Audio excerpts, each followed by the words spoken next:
श्री गोपाळ कृष्ण भगवान की जय, श्री दत्तात्रेय महाराज की जय।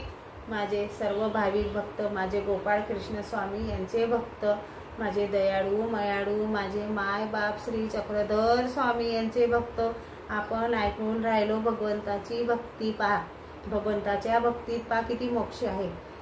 भगवंताची अनन्य भक्ती केली तर भगवंत त्यास मोक्ष देतात, संसार चक्रातून मुक्त करून त्यांना आपला नित्य आनंद देतात। गीतेच्या 12व्या अध्यायात भगवंतांनी अनन्य भक्ताची लक्षणे सांगितली आहेत। अद्वैत्वा सर्व भूतांना मैत्रः करुणः एवच निर्मनः निरंकारः समदुःख सुखः शमी संतुष्टः सततं योगी एतात्मा दृढ निश्चयः मया पितृमहा मनोबुद्धि कर्मे मद्भक्त समे प्रियः। सर्व प्राणी मात्रांविषयी उपद्रवरहित स्नेहपूर्ण व दयार्द्र वृत्तीने राहणे, अहंकाररहित होऊन निर्मम वृत्तीने सुख दुःखांना समवृत्तीने स्वीकारणे, क्षमाशील असणे, सदैव संतुष्ट राहून दृढ निश्चयाने आत्मा परमेश्वर भक्तीत गुंतवणे आणि मन बुद्धी इत्यादी सर्वस्व परमेश्वरास वाहणे, अशा आचरणाचा भक्त मला प्रिय असतो असे भगवंत सांगतात। संसारात अनासक्त राहणारा, धन मान बल कुल ज्ञान आदीचा अहंकार नसणारा जे मिळेल त्यात समाधान मानून इतरांच्या दुःखाने दुःखी होणारा, जीवन सर्वस्व परमेश्वर चरणी अर्पण करणारा भक्त असेल तर ईश्वर त्यास मोक्ष देतात। अनन्य भक्तीत नाम स्मरण विधीचे महात्म्य भगवंतांनी सततम किर्ययन्तो माम येदनच्यत दृढव्रताः असे सांगितलेले आहे। परंतु काही लोकांचे म्हणणे आहे की अनंत काले न मामेम स्मरण मुकुंदा कलेवरम यहम प्रयाति स मद्भावम येति नात्र संशय। म्हणजे अंतकाळी माझे स्मरण करतो तो माझ्या भावास प्राप्त होतो, अर्थात परमेश्वराचे नाम स्मरण करीत प्राण सोडला तर ही परमेश्वर प्राप्ती मिळते असे भगवंतांनीच सांगितले आहे।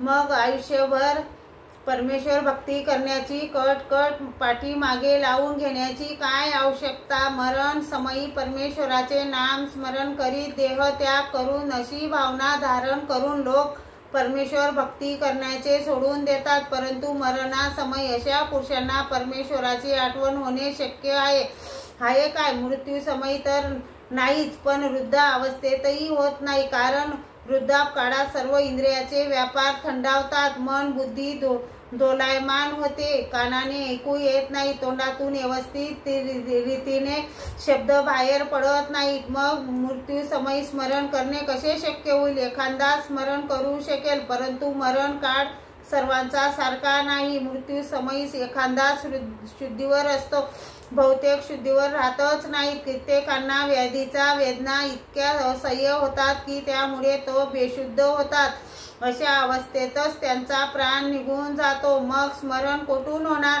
मृत्यू समयी स्मरण होत नाही। याशिवाय याविषयी अविहोत्र आपल्या पांडव गीतेत उत्कंठित होऊन म्हणतात, कृष्ण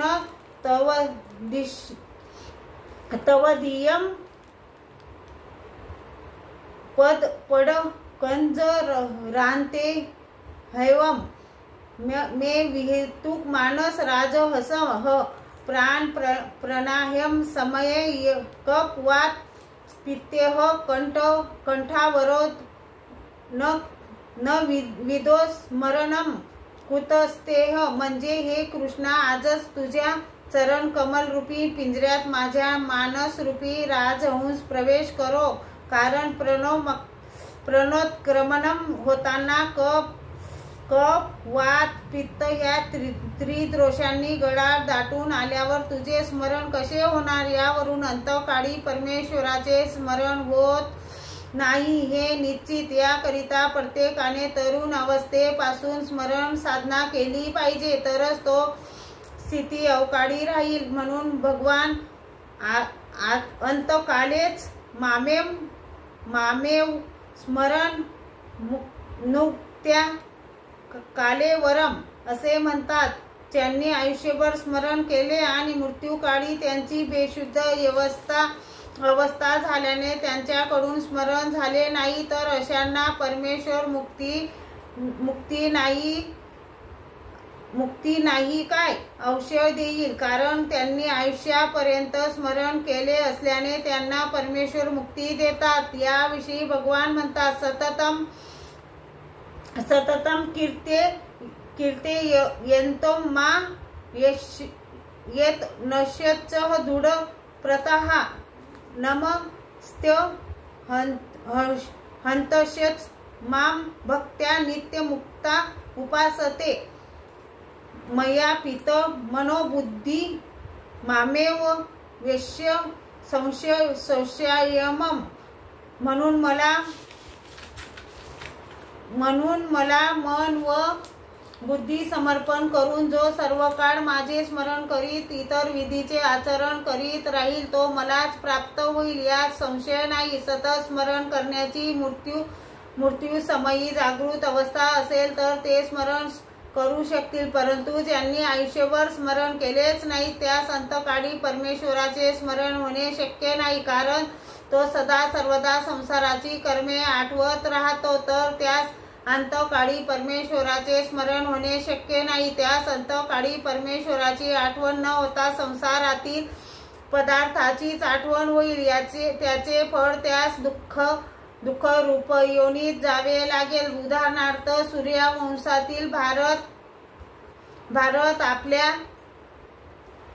आयुष्यात हरणाशी अपार प्रेम केले. अंतकाळी त्याने हरणाचीच आठवण करीत देह सोडला, त्यामुळे मरत राजहरणाचा देह प्राप्त झाला असे भगवत ग्रंथातील कथेवरून आपणास समजेल. या निर्णयाविषयी भगवान म्हणतात, यमम वापी स्मरण भावम त्यज्यते कले वरम तम तर्वे व्यतिम कोणतेह सदा तद्भाव भावितः.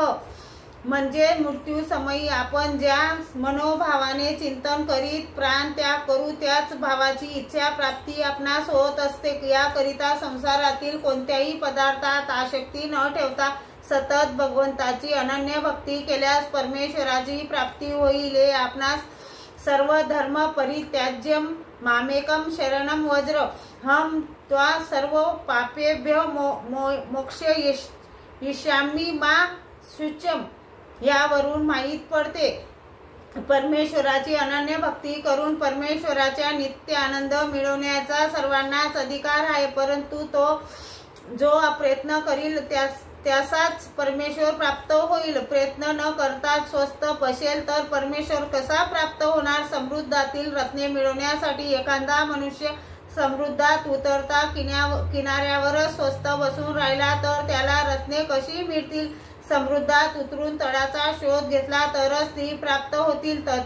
तत्त मोक्ष प्राप्तीसाठी साधकाने आत्मविद्या अभ्यासली पाहिजे. ज्ञानी पुरुषांचा सत्संग केला पाहिजे, तरच मोक्षादूप साधकास ज्ञानी पुरुषांकडून परमेश्वर प्राप्तीचा मार्ग कळेल. आणि साधकाने मोक्ष मार्गाची प्रयत्नपूर्वक वाटचाल केली तरच त्यास परमेश्वर प्राप्ती होईल. प्रयत्न न करता परमेश्वराची प्राप्ती होत नाही. प्रयत्नाशिवाय संसारातील कोणतीही वस्तू लाभत नाही. कुणाची भेट घ्यायची म्हटले तर ती सुद्धा प्रयत्नाशिवाय होत नाही. राजाची भेट घ्यावयाची तर आपणास अनेक प्रयत्न करावे लागतात. मग विश्वाच्या प्रभू राजाची भेट प्रयत्नाशिवाय कशी शक्य आहे बरे? राजे लोक स्वार्थी असतात, ते प्रयोजनाशिवाय भेटू इच्छित नाही. तसा परमेश्वर स्वार्थी नाही, ते दयाळू मयाळू असून सर्व जीवांचे हितकर्ता आहेत. त्यांच्या प्राप्तीसाठी उत्सुक असणाऱ्यांना ते परमेश्वर सुलभ आहेत. राजाच्या भेटीसाठी केलेले प्रयत्न मध्येच सोडून दिले तर ते नष्ट होतात. तसे परमेश्वराच्या प्राप्तीसाठी केलेले थोडेही प्रयत्न म्हणजे साधन आचरणाने होणारी योग्यता धैर्य व्यर्थ जात नाही. याविषयी भगवान म्हणतात, नेह क्रम नाशोतिस्ति प्रत्यवायो न विद्यते स्वल्पम व्यपेश्य धर्मस्य त्रायते महतो भवातु. म्हणजे परमेश्वराच्या साधनाने मिळालेल्या पुण्याचा व योग्यतेचा नाश होत नाही. असे प्रत्येक सृष्टीत केलेले पुण्य संचित होऊन परमेश्वर प्राप्तीची योग्यता पूर्ण होते आणि संसारातील दुःखातून मुक्तता होते.